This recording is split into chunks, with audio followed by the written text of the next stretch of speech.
Hello, and welcome to Mystic Dog Mama, the podcast for soul led dog mamas, where you'll discover how to best nourish your dog and yourself, mind, body, and soul. I'm your host, Dr. Alexia Meller. Thank you so much for joining me today. I hope the background noise isn't too much for you during this intro, but it is gorgeous outside here today, and I wanted to have the doors open so Lucky could go out and sunbathe because we all know he loves to do that. And there are kids playing outside and birds singing, so you might hear a little bit of that, but I hope that's not too much of a distraction for you for the next couple of minutes. But today's episode is a really special one. I am joined by Gabriel Casanova of Entendimiento, Canino. He is a dog trainer, educator, and advocate based in Mexico City, whose work is deeply rooted in empathy, respect, and cross-cultural understanding. Gabriel's background in acting brings a unique presence and sensitivity to his work with dogs, and our conversation goes well beyond training. We explore what it means to truly build relationship across difference, whether it's between human and dog, person to person, or community to community. We talk about the importance of honoring cultural context and language in how we relate to dogs, how public spaces and systems shape what's possible, and how we can each take small, powerful steps towards change, even in the face of complexity. Gabriel and I also talk about the ethics of rescue and rehoming, the real-world challenges of nutrition and budget, and what it means to meet both people and dogs exactly where they're at, without judgment, but with curiosity and care. This conversation is about more than dog training. It's about love, advocacy, and learning how to be better humans for and with our dogs. It's a reminder that healing, for us and for them, doesn't happen in isolation. It happens in community.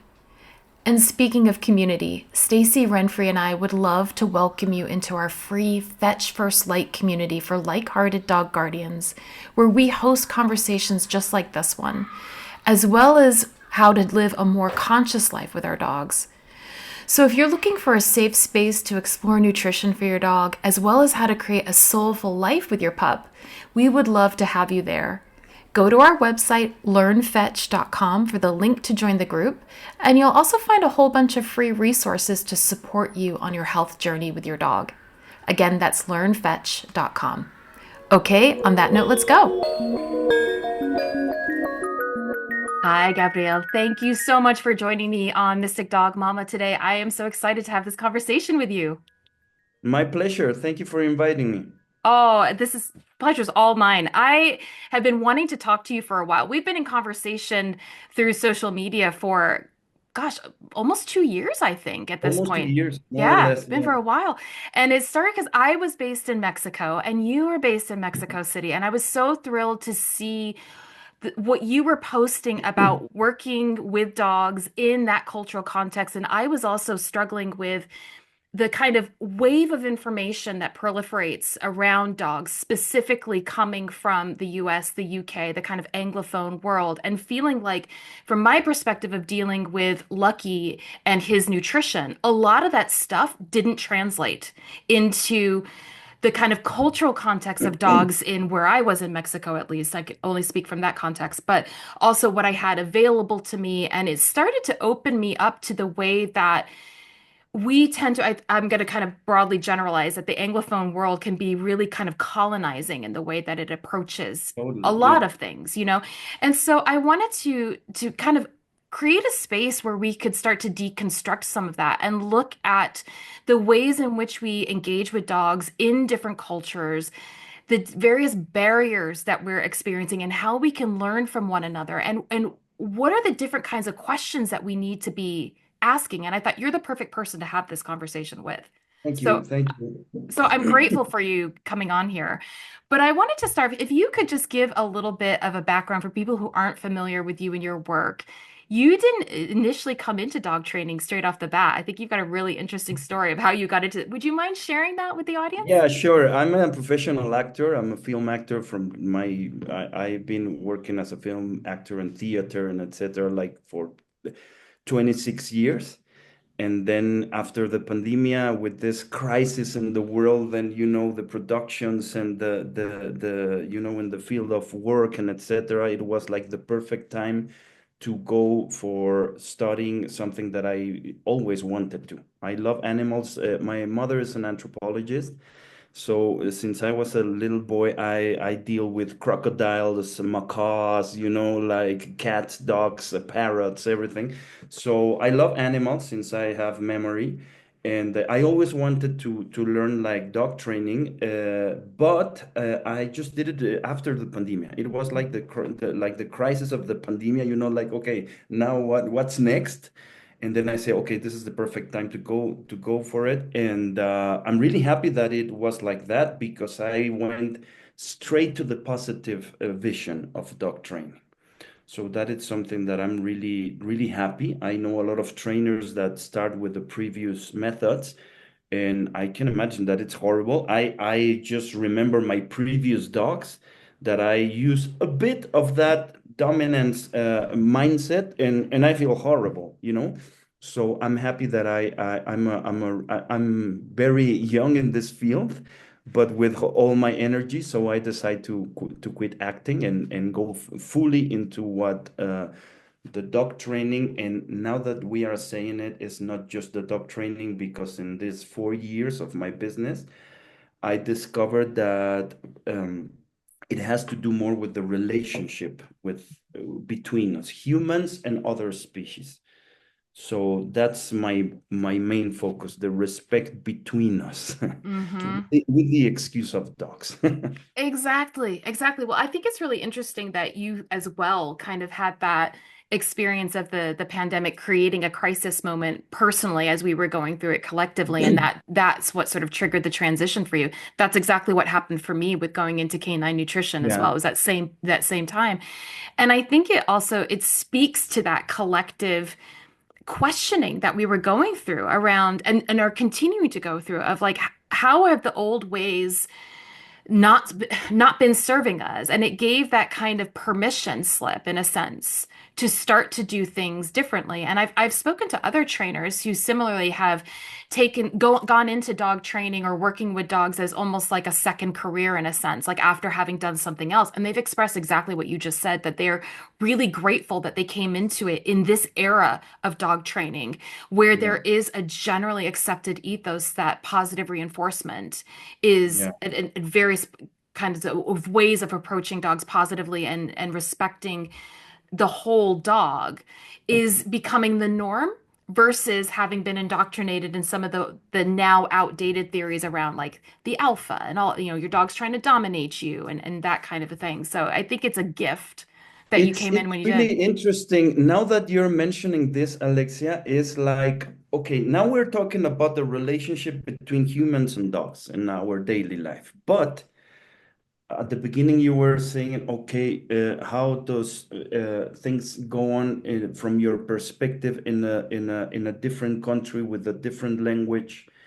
And then Yeah. we discover, Alexia, that even between us, we don't know what's going on with the others.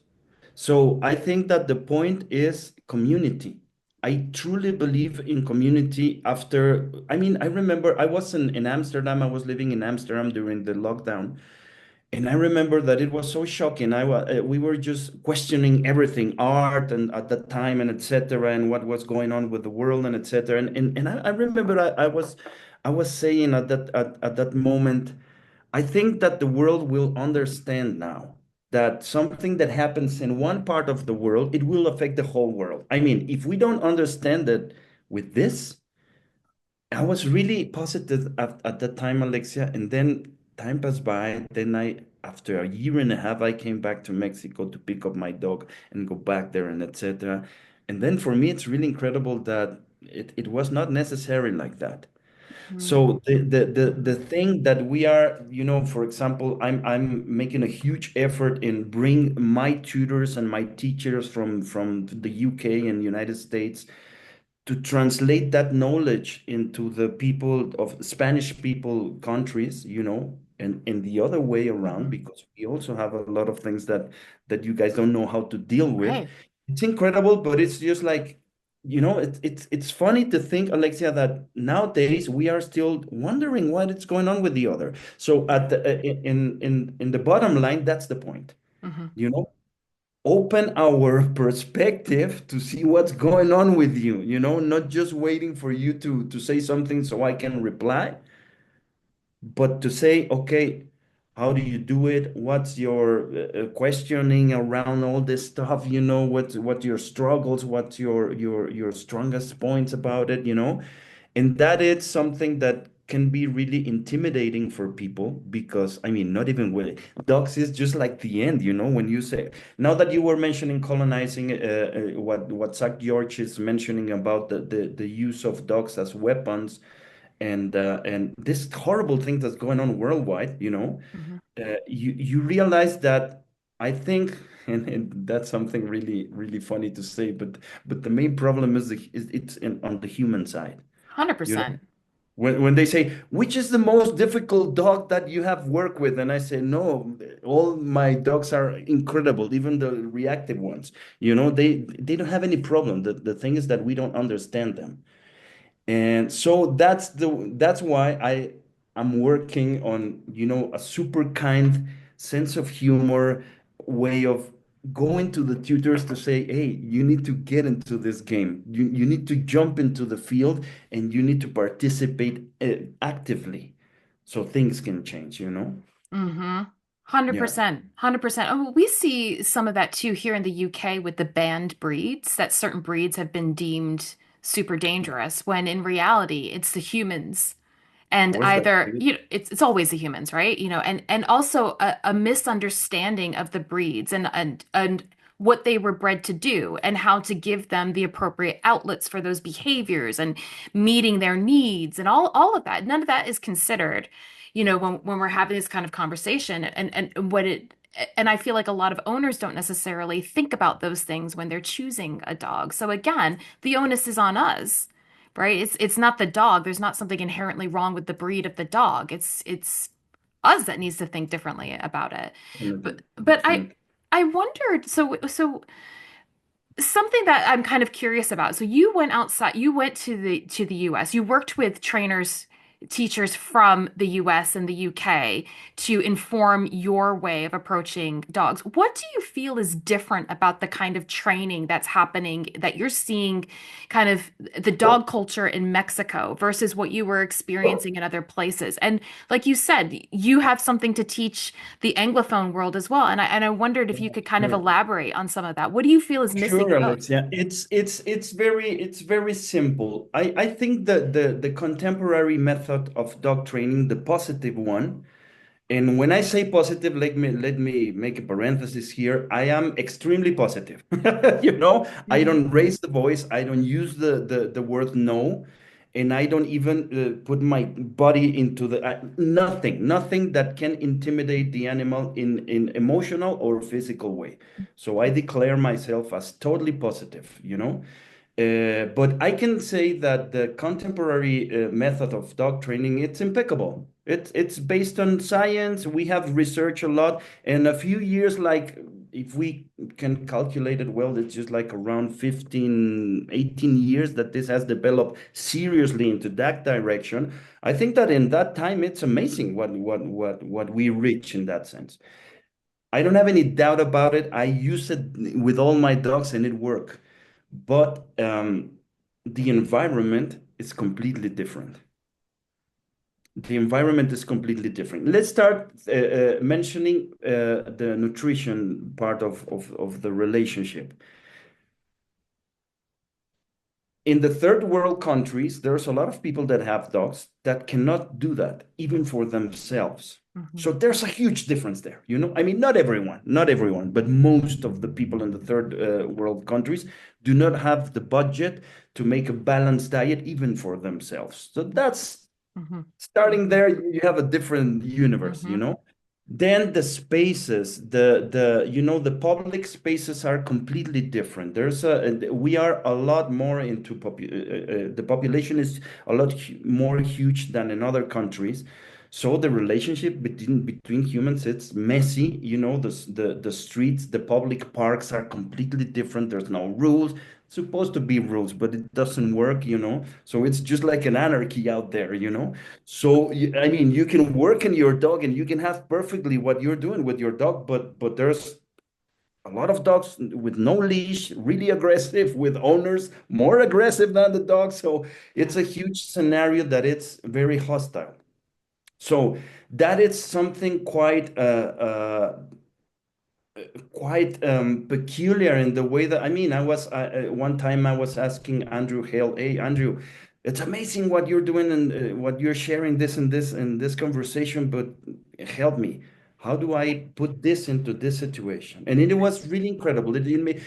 I was thinking a lot about that because Andrew said, Gabriel, uh, I have a friend from Brazil that asked me the same thing, Mhm. but I don't know. I don't know, I mean, when we were in the with Annie Phoenix and Laura Donaldson with working a course around puppies, and they were asking for this exercise, and it was just like, okay, we have this park that it was completely crowded, so my dog was really stressed, and then they put the video, Alexia, and there was the dog, there was a lake, and on the opposite side of the lake there was a table with some people having picnic, and the dog was stressed.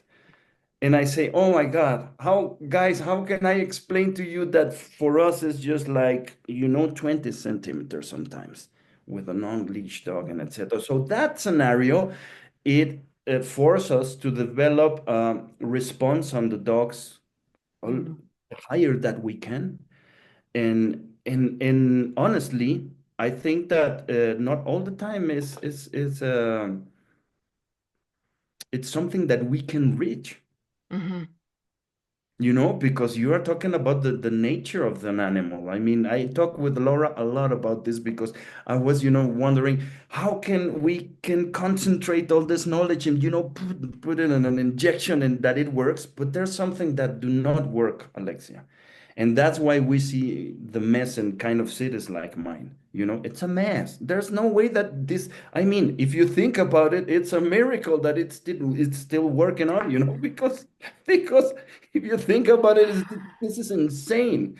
So that's one of the points. I mean, the scenario, not the activity itself, what it's around us. So then we go back again into this. Well, I truly believe that it's so important to say, okay, what is going on around me? We have to make a community. So that's the only way that we can change things. Yeah, no, absolutely. And thank you for saying all that because I think we do forget that everything is context dependent, right? Like absolutely everything. And so you have to make adjustments. And from my experience of being in Mexico too, compared to my experience of being here in the UK with a dog, it's like night and day different. It really is very different. And the expectations of dogs are different. The expectations of owners are different. And I think one of the things that I struggled with, to be perfectly honest, when I was in Mexico, was that I was coming from, I mean, I'm just as guilty of this, of coming from my own cultural perspective, my own ideas of like how things should be, my sense of norm with a dog and imposing it upon what was happening in Mexico. And that just like it infuriated me. Like, why are you allowing your dog to just run up to mine? And noticing too, and this is a little bit going into the way that dogs pick up on our energy as well. I was in such a stressed out state all the time because I didn't know how to navigate that cultural context with my Yeah. dog. I didn't understand how to do it because again, I hadn't it's not like I had chosen to get a dog. It was Lucky literally showed up at my front door and I was having to Right. figure all of this out like right from the get-go on my own. And in a different context, in the pandemic, like there were all of these other things that were contributing to the way that I was able to understand how to navigate that context with him. But I was in a constant state of stress and I could see how he behaved so differently. And I was worried that when I brought him here, that it would be really difficult for him. And in reality, because I'm more comfortable and I know how to navigate this context, right? This is my home context. My energy is different, which means Definitely. that he's picking up on that. And we've not had any of those same issues. So it was interesting. It's not about making one right or wrong. It was an awareness of how the onus was on me to learn how to navigate these different cultural contexts and how that then informs the way that Lucky's going to respond to it, right? Yeah. Yeah. Yeah, it's incredible. Now that you're mentioned about Lucky, it's funny because Bonita, we found Bonita in a super dangerous neighborhood in Mexico City. So my ex-girlfriend was filming a movie there, and the campers were there in just a parking lot. And there she was, like a little puppy, like, and then she picked it up, and then after that, she went to Amsterdam with me. She had the passport. She went to Germany and etc. And she's super cool, beautiful dog. In Amsterdam, it's really funny that you see a lot of the dogs are, like imported dogs. Oh, this is from Portugal. This is from Brazil because they eradicate the stray dogs. But it makes you, I mean, the context is something that affects us. I mean, I think that could be our main focus if we think about it, like what you guys are doing with veg is just like I cannot just see my dog and what he needs. I have to take a look around at my world, what is going on, and how this small thing it will affect everything, you Hmm. know? And besides the environments, what I think that it could be something really beautiful to mention is that in the middle of all these different scenarios and mess and whatever you want to mention, there's this survival mood that it's so beautiful, and that it's something that I truly believe in, that no matter how chaotic something is, in essence, we have like this urge to live in a positive way. Mm. So if you, I mean, I quote Bonita in Amsterdam, in the most dog-friendly country in the world, with her rides, going into the train with her ticket, and everybody you just completely kind. And at the same time, this morning, Alexia, when I was walking Bonita, I saw a dog. There's a stray dog around my block that I've seen, like, I'm not exaggerating, like for 4 years. Mm. It's a stray dog that it's walking like kind of quick, all the time. And I see that dog and it's just like, okay, nobody can catch him. He's a stray dog. I mean, maybe Sindur Pangal can explain this kind of things, but oh my God, when I see that dog crossing the avenues, all dirty, finding food, and I always say, where is he going every day? Because sometimes it's just like here and there and etc. Let me put my battery on. Sorry. That's okay. And I wonder how, I mean, everything that we can mention in theory, it's just like this dog in a survival mood can solve it a lot better and without questioning anything because it really works. Yeah. He really survives. I was wondering how, if I just live on the streets, I will have to ask him, how does he do it? So, so it's but no, besides the joke, what I want to say is just like a lot of the things that we develop to the relationship with our dogs in our world, it's finding their own nature and respecting the way they are naturally born. Besides the environment. Right. Right. Well, I'm wondering along those lines if you could sort of share your thoughts on this, because again, going to that sort of notion of having a kind of colonized mindset. And what I mean by that is that we're imposing our cultural experience and context and associations and beliefs, all of that stuff on another culture. And I think it gets muddied when we're talking about animals because they don't have a voice, right? Yeah. So we want to, I think a lot of us are coming from the place of wanting to do really good and advocate for the dogs. But one of the things that I saw, and it really, I don't know that I actually ever came to a proper conclusion for myself on this. I felt very conflicted with a lot of this stuff around that idea of, like you were talking about, that a lot of organizations will collect stray dogs from various places, mostly third world countries, and then export them to homes in the US, the UK, what have you. And there's a, I think Sindor's work has been really impactful for thinking about this as well, where it raises the question of whether or not that is actually in the dog's best and highest interest. And whether or not we're imposing a particular way of thinking about what dogs, the role that dogs should play, the kind of life that they should have, what that looks like, right?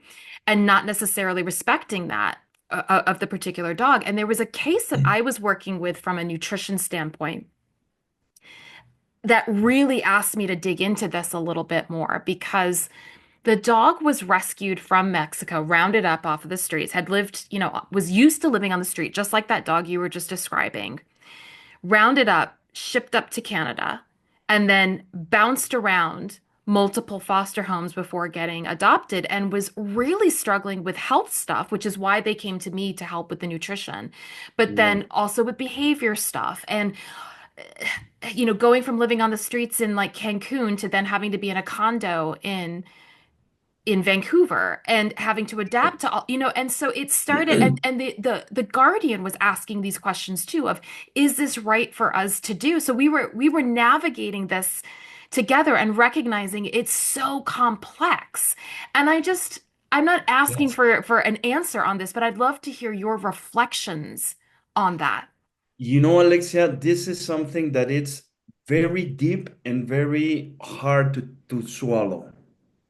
A lot of the rescue people that work here doing, I mean, here after India, Mexico is the second place in stray dogs. I've talked with a rescue with a lot of people that really go into rescue incredible cases and etc. And then hoping that someday that dog have a home that is really relative. And then they say that one of my friends told me, I think that dog was better on the streets. Like this one that I just mentioned. This dog is just like doing his life every day. 4 years, Alexia, 4 years in this messy city. And I say, how can he survive? He's incredible, going like this. And one day I wanted to go after him and boom, he was just like running. But then if you take that dog and put it in a shelter, he will drive crazy. Mhm. And maybe that goes to his body in his defenses. I don't know. That's not my field, Yeah. but I'm sure that can happen. And that is something that it's just like because it takes us to the point that I was mentioning at the beginning, the environment and how do we create a community where everybody fits? Because it's just like I don't know. The environment is something that it's like when I was starting the account, I was doubting, should I post in English? Should I do this? Because everybody will say, oh my God, this guy is so posh and he wants to. And then I say, no, fuck that. I mean, there's a lot of information there. We have a lot of information here. And the point is to build a bridge. Mhm. The point is to create a huge community and take advantage of internet. So I cannot, for example, this kind of questions, Alexia, takes us to the real question is our society and how do we communicate with each other? Imagine you were just mentioning right now, we are making a huge work for animals that do not have a voice. All the vegan movement and with what we are into and etc. The creatures that do not have a voice in the society. But let's think about this. I mean, there's a lot of people that have voice that are screaming for their rights, for their basic needs, and nobody listens. Yeah. You Yeah. know? Yeah. So that it's like to put in the context, it's just like, for example, here in Mexico, or on the third world countries, it's really common, Alexia, that they say, "What are you giving meat to your dog? Why do you feed him so well? It's a dog. There's millions of people that do not have what to eat." And I say, okay, yeah, but that's not the on my dog. It does. Mhm. I mean, there's a huge problem there, and it's horrible. But my dog is not guilty of that. It's Mhm. an animal that needs so making people to understand this kind of thing is huge because we go into a huge context. Mhm. That Mhm. for me, I think the important thing is just like let's open our eyes and stop thinking just about ourselves. Leave the ego and understand that what I do, it affects you and vice versa. And that's survival. If we don't do it that way, we're not gonna make it, and it's going really clear on the exam, you know?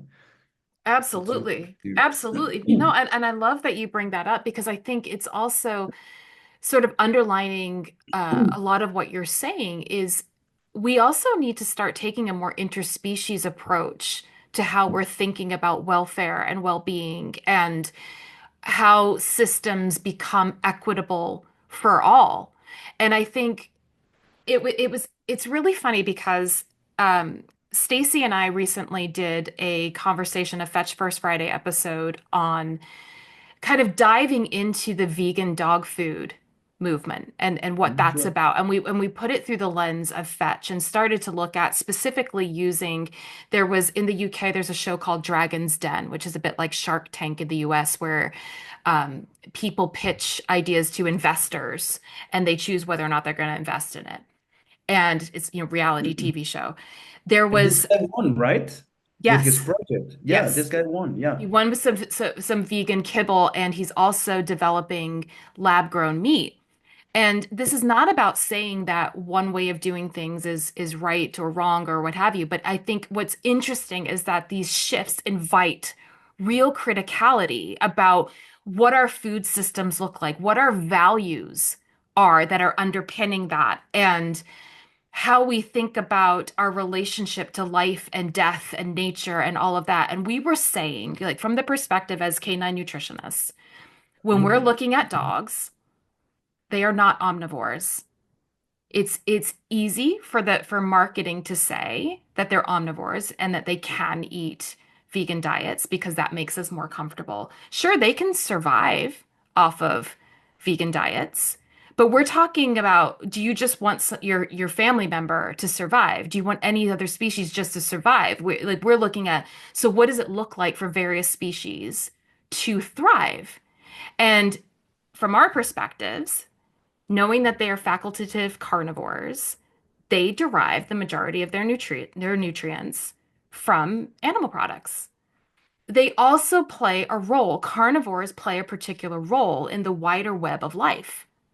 Mm. And I think diving into this stuff has revealed for us, especially since Stacy and I tend to go, I mean, it's Mystic Dog Mama, right? We're going to go down the mystic and we're going to start asking some of Oh, those more sure. esoteric questions. But like, all of this starts to beg the question of like, why are we so uncomfortable with this, with death? Really? Like, anything that is going to give life has to like life comes from death, right? Like we're going to if we're eating the plant, we're killing the plant. Like we're killing the insects that are on the plant. All of this kind of stuff. There is no sort of sanitization, but we have become kind of convinced of that sanitization.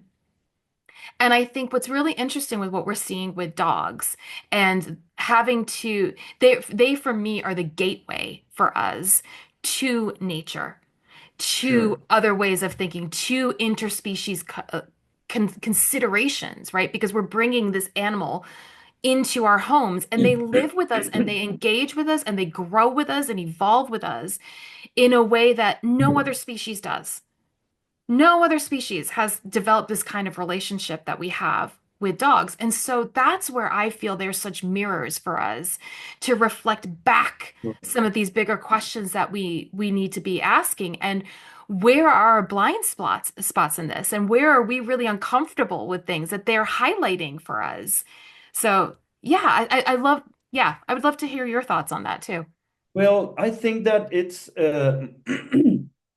what is going on in this sense of the nutritionist world. Did you well recently I wanted to tell you this because in the last week there was a scandal here because a barf brand was doing something wrong and then a dog died. Hmm. Then it was like, all the media like, don't go into barf because it's the worst thing. And I said, guys, Yeah, come on, and that's part of a little example of how we are just like this, right. like this, like there, like this. You don't want to hear any opinion. I did a live last year from vegan food for dogs Oh my God, you wouldn't imagine the reaction. No, because dogs have to eat. Okay, okay, I'm just saying there's another option. No, but and all the most of the people that say that very angrily, it's like they feed their dogs with cheap kibble. So it's just like you don't you don't open your eyes. I mean, the I'm a vegan. I'm from 2 years now, and it's really funny the how angry people get when they know you're vegan, and it's just like I'm not telling you what to eat. I'm just saying that I'm deciding this. But why do you get angry? I mean, it's just like a guilt thing there, and for me, it's really incredible to see Alexia that in this so fractured world uh, with so many complex problems, when we try to find a pure statement, it's really difficult. Yeah. I mean, we can say whatever we want, but we are still taking planes and using our computers that have a battery that had to do with Africa, with children. I mean, Yeah. so it's not a matter of being pure, I think. No. It's just a matter of saying, okay, for example, yes, I understand that there's carnivores, there's people that do not eat meat. Whatever you want to mention, we are pointing the food industry that's not natural. I'm not saying that in nature things happen, between species, but it's not like that in our world, and we Right. have to open our eyes to that. And I think that that's important, to try to get to the conversation, this amazing conversation that we're having. Um, how do we take that into our perspective? We have to make a change. We have to make a change in our vision, in our relationships through our dogs. Definitely, dogs are like a bridge. And they are teachers, I mean, unbelievable. The people that have dogs can witness that, but Hmm. it's just like if you tell someone that is not into this, they wouldn't believe it. Right. So it's like a bridge to say, hey, we are connected. We have to think about this in a different way. I think my main point will be, Alexia, we have to open our eyes to the others. We have to see the others to really open ourselves to perceive what's going on with other animals, with other countries, with other cultures. I think it's a very closed, egocentric, neurotic madness that we're living. No, 100%, 100%. And I love what you were saying just before we started recording, that one of the things that you really like to focus on is how do you, in a sense, open up your client's eyes to the possibility of embracing their dog's perspective on things. And I wondered if you could talk a little bit about that and Sure, and and Alexia, how I'm you do happy. that. Sure, and thank you for the interest. I can tell you, Alexia, that in my experience in 4 years, I've trained around 420 dogs in this 4 years. And I can tell you that I think that the most incredible thing that I have learned with this is to be humble. To be humble in the sense that I'm a very intense person and I want to share a lot and I want to change things, and I go with all my energy. And then I hit with this wall of reality that sometimes there's this situation in a home and I say, oh my God, poor dog. How can I help this dog? And you try everything that you know. And then maybe, Alexia, I'm just setting an example. Maybe you say, okay, if I get that the father in this family take care of his voice and talk a little bit more kindly, not just to the dog, but the children and the wife, then my job is done. And maybe it's going to be a choke chain there, and maybe it's going to be a small container, and they live the whole day out, and the dog is having a lot of stress, and you know that, and you want to give them the tools to change that, but they're not ready for that. So it's very hard. And a lot of times, Alexia, I mean, I have incredible clients that it's just like I have an altar for them, like they have developed things with their dogs amazing, like rehabilitation and things like that. But not everybody is ready. And sometimes because you're a sensitive person, you just want to help more, and it's not the precise time. And you have to be really humble and to say, okay, this is what I can live here at this small seed. I hope you pour some water there someday, and it's hard to take sometimes. Yeah. And it's hard to take, like we were saying with the world, imagine, yeah, there's stray dogs and etc. The what we were just saying. But for example, in Mexico City, there's a lot of children in the street. Mhm. Children, 5-year-old, 11-year-old, in small gangs with the expectative of life of 17, and you deal with that daily, and then you get up into your car and go and see that in the street and say, Jesus, I'm going to continue with my life like this, knowing that this is happening in my corner. And when you want to help, oh my God, that's a huge world. They're really difficult. So I think that, yeah, in that sense, what I could say is we have to know that even that it's a small thing, it's extremely important.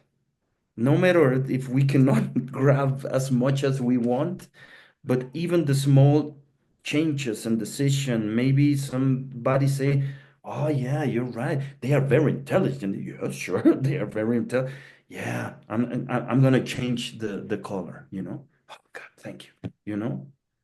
It's not easy, but Yeah. I'm sorry if I'm not being too No, that's good. enthusiastic about it, but it's how, But that's the no? reality. That's the Yeah. reality of it. And I no, I love that you're sharing that because again, that speaks to the context and I think we can, I mean, I see this with stuff in the nutrition world too, where people feel completely overwhelmed, like they've got to make this huge, massive change, and like, how do I actually do that? And the reality is, like, it's small things. And I also feel like I talk about this a lot too, that changing your intention around things is really powerful. So if you're even starting there, that Yeah. has a huge It's an ripple energy, effect. It is, it's an energy, right? And everything is energy, right? So it's definitely. starting with that. And I think especially in our fields, you're right that those of us who go into this kind of work, we are really sensitive and we are at risk of compassion fatigue as well. And if, Totally. and if we're not careful with the boundaries and actually like appropriate expectations of what we're able to do, we burn out and then we're of no use to anybody. And then Exactly. you're not helping any dogs in that kind of Exactly. context. But I had a thought while you were talking too, because I feel this is so much this same that we experience in the nutrition space, that it's more about working with the guardians in reality than it is with the dogs. And I'm curious how your background in acting has actually facilitated building Oh those my God. bridges with people. More than I can say. Yeah. Definitely. I mean, my background as an actor, it's like I can tell you, non-exaggerating, like 85% of what I do with the families. You read immediately, you are used to, you see a person and in 2 seconds you see the way they move, the way they dress, and the way they talk, and you say like, okay, I know. You can scan the family in 5 minutes, and then you have to know where you put the ball, like, okay, now I'm going to do it like this, but it's exhausting because it's a different work, parallel to the dog training. But no, yes, it helps a lot, a Yeah. lot. Yeah. Yeah, Well, and being able to like step into other people's shoes, I imagine too, and have a better understanding, like you were saying, of the wider context that actually, in the example you were using of the man raising his voice like to the dog, that's how that's actually just the way that he is engaging with his entire family and the impact that you can have by speaking his language in yeah. order to help him make a shift. Like that's huge. No, now that you mentioned this, I wouldn't thought about I didn't thought about it before, but it would be nice to make like a course for trainers, acting course for trainers to Yeah. deal in a better way with their clients. Yeah, Yeah. because it's super helpful. Yeah. Yeah. Yeah. Absolutely. No, I think it's a gift that you have. I recommend do that. Do that. Yeah, that's great. So We will. what do you feel are the kinds of questions that we should be asking as we move forward with creating the paradigm that we want to create, right? If we're looking at the pandemic sort of initiated this kind of larger paradigm shift, and we're still very much in the midst of that. What do you think are some of the things that we need to be considering and the questions that we need to be asking in order to create a better vision of the world that is equitable for all species and dogs perhaps like leading the way for us with that, being the sort of center of our conversation with this. But I don't know, I'm just sort of curious if you've given any thought to what that vision might be like and what do you think we are missing at the moment that we should maybe be asking some different questions about? I will say, Alexia, that we have to be responsible and know and open the eyes to what is going on in the world, because I truly believe what that we are just about going to the abyss. That is clear. If you see the environment, the political situation, the normalization of violence and rights and whatever you want to Mhm. mention, I think that it's extremely important that we open our eyes to our reality of this day. And from there, I truly believe that we have to understand that the only way of going out of there is to understand love. And Mhm. love in a way of saying, love is not what I expect from the other to that I want to receive, and that's crap. Love is to take care. Love is to support and to understand the other. So if we focus like that in ourselves, in doing that change in ourselves, with starting at home with our animals and people, then we can expect something will happen. But the paradigm will start inside of us. Not expecting, and it's not a time that we cannot expect anything, Alexia. We have to Mhm. move. We Mhm. have to change. There's no there's no hope if we don't act. So we really have to change our mindset and say, okay, what can I give? Mhm. To have a pet, pet is a word that we don't use anymore. We don't like it, to have a different species member of the family, a dog in this case, is to take care of an animal, to be able to give him everything that he needs to in his food and his environment. It's to take care, it's to be responsible, and it's to give. To have a partner, to fall in love with someone, it's to understand that people and to give. So I think that for me that is something that's the point, and it's something that I'm still working on, Alexia. How can I share this in a dog training session without they say, "Oh my God, here comes Gabriel with his idea of the age of Aquarius." No, I just want my dog not to pull on the leash, So it's just like we have to accommodate that, but the main focus is that. The Yeah. main focus is that it's not an object. It's not your, like one client once say, it's not your subordinate because you give him food. It's a living creature. It's an individual, and you have the privilege to take care of him. So Mhm. I think that I will say that, Alexia, the I love paradigm it. comes from this. Yeah. I love it. I love that so much. Thank you for sharing that. It's beautiful and I think it's so true. And Thank it's I talk about on the podcast actually quite frequently about a text that has been really impactful in my life called A Course in Miracles. I don't know if you know you. Yeah, if you've sure. heard, yeah. It's And really. and I think the big teaching that really resonates with me out of that you can apply in absolutely everything like you're talking about is that every action is either coming from love or it's coming from fear. And the flip side of it too is that any behavior that you're seeing in somebody else is either a call for love or coming from fear.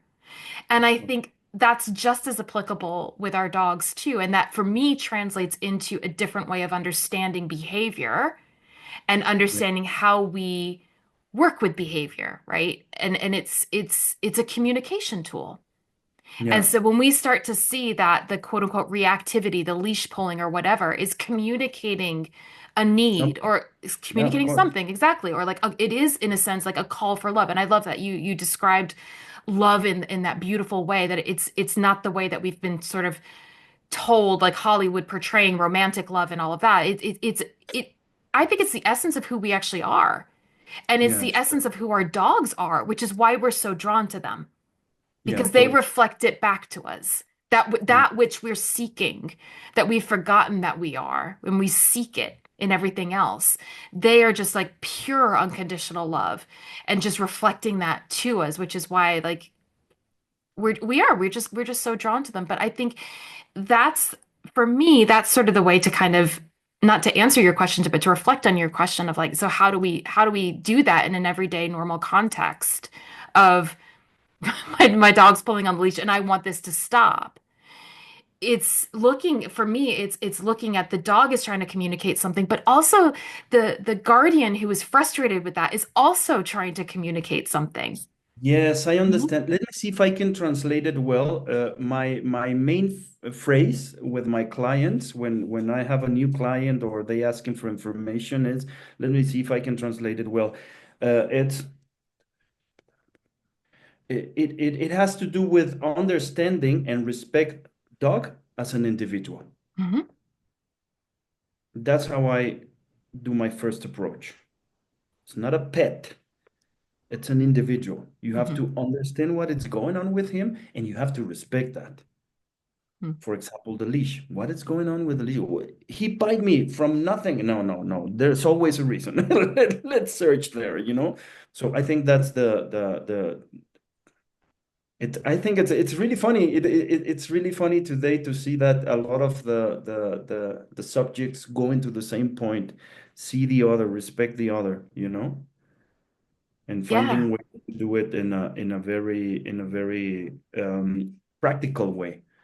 I could say just if I may point one more thing, Alexia, because I don't want to end like very not non enthusiastic about the world and etc. But no, no, but I mean, besides this broken people that can follow a dog daddy jerk, you know, and pay a lot of money for that, and a lot of people that still are, you know, like saying that's the way, uh, Mhm. broken people, I will say it like that. Yeah. There's a lot of people that we are going into another direction, and I've been really happy. The other day, I found something that I post that is just like it's incredible, the huge amount of incredible people that I met through the dog training world, and I could say that, you know, I could say that there's a lot of us that are, you know, turning the page, and we have to be really, really, really happy about it also, Yeah. because I don't know if we're gonna see it, Alexia. I hope we do. But if we don't see it, you know, we are like Laura says, you know, we are changing the paradigm. With everything that we're struggling right now, this is the hard work to turn that page, you I know? So agree. that's something that we have to be happy about it.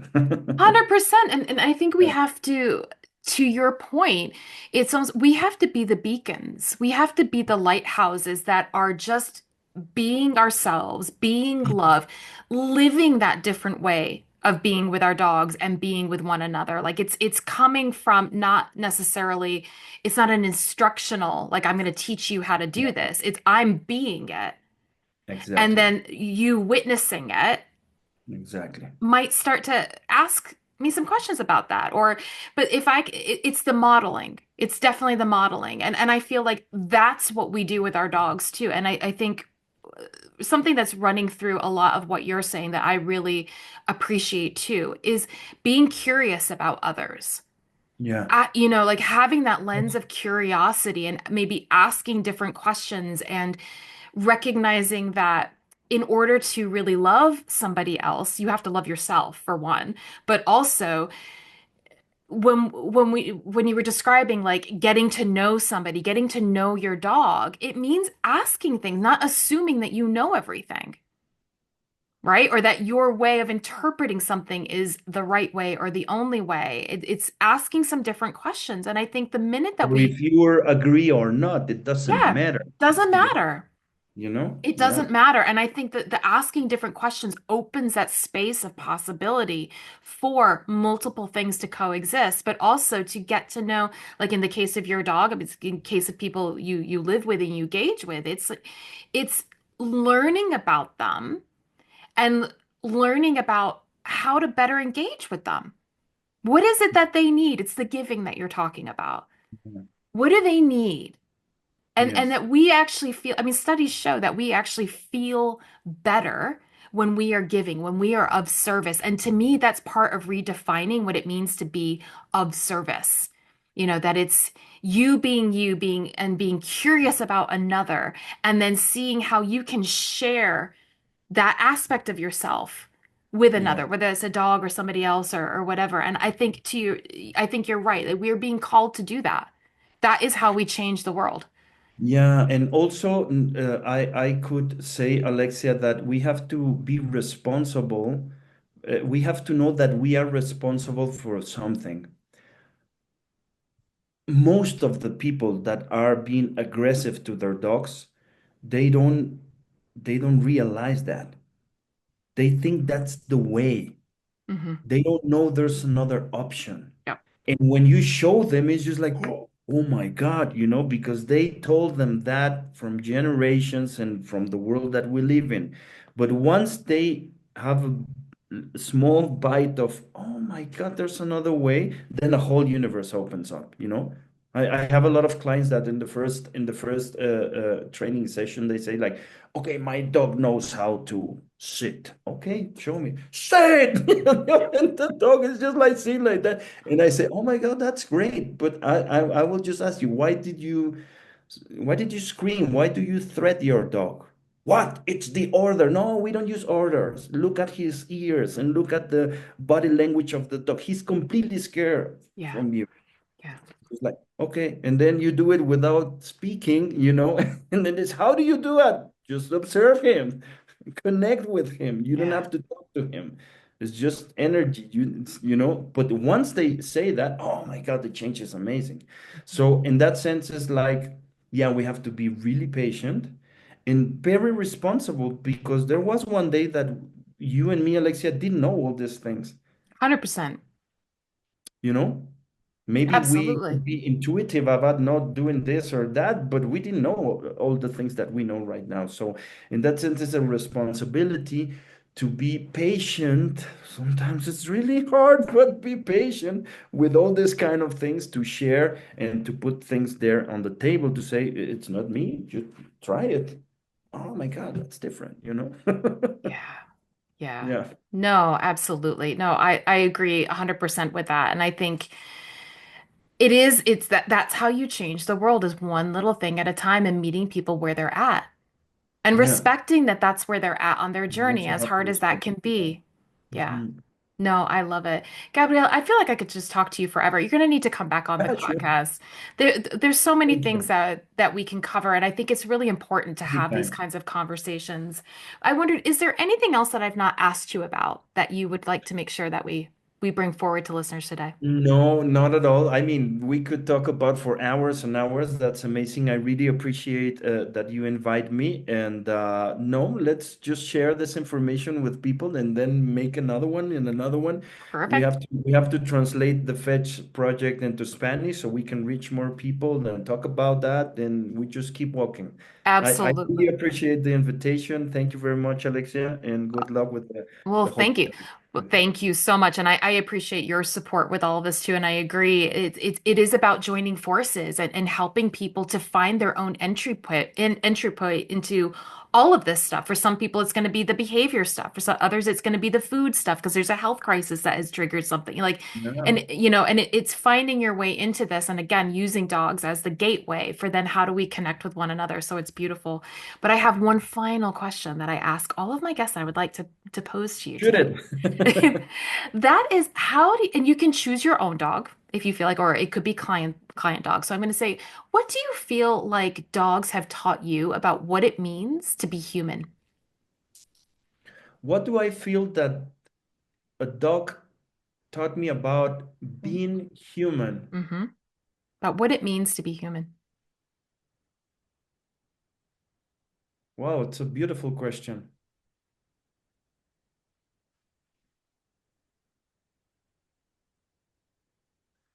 I just pop up immediately to one of my most beloved dogs. It's called Mezcal.